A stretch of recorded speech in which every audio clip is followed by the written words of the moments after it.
story about my little brother.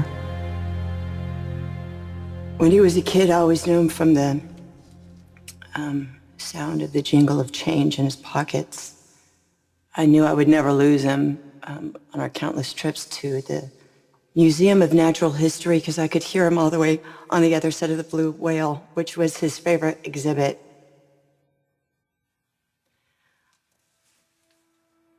Jay wouldn't let as much as a penny go by.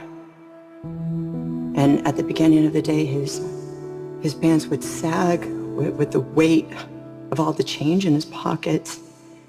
And then by the end of the day, it would be gone. And finally I asked, and I said, Jay, what are you buying with that money? And he just laughed and he said, I'm not buying anything.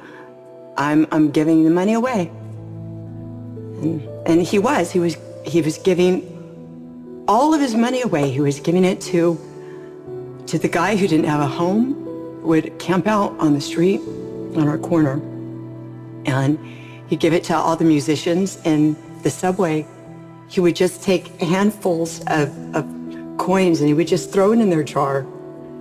And then he would always say to them, he'd say, I don't have any more money, but tomorrow I'm going to come back and I'm going to give you more. That's who my brother was. He was a giver. He gave his coins. He gave his word. He gave his time. He gave his advice. He gave himself. He gave when he was needed, and he gave when he wasn't.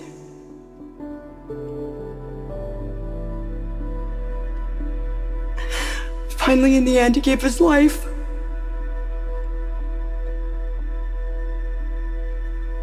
My brother's generosity was just a sliver of who he was.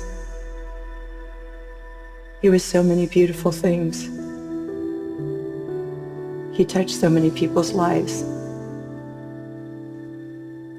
Conferred, each with a story. I gave you my story, maybe you can give me yours. So if I just come up to you and I just beg, if I just beg a moment of your time, if you could just tell me a story about my brother, if you don't mind.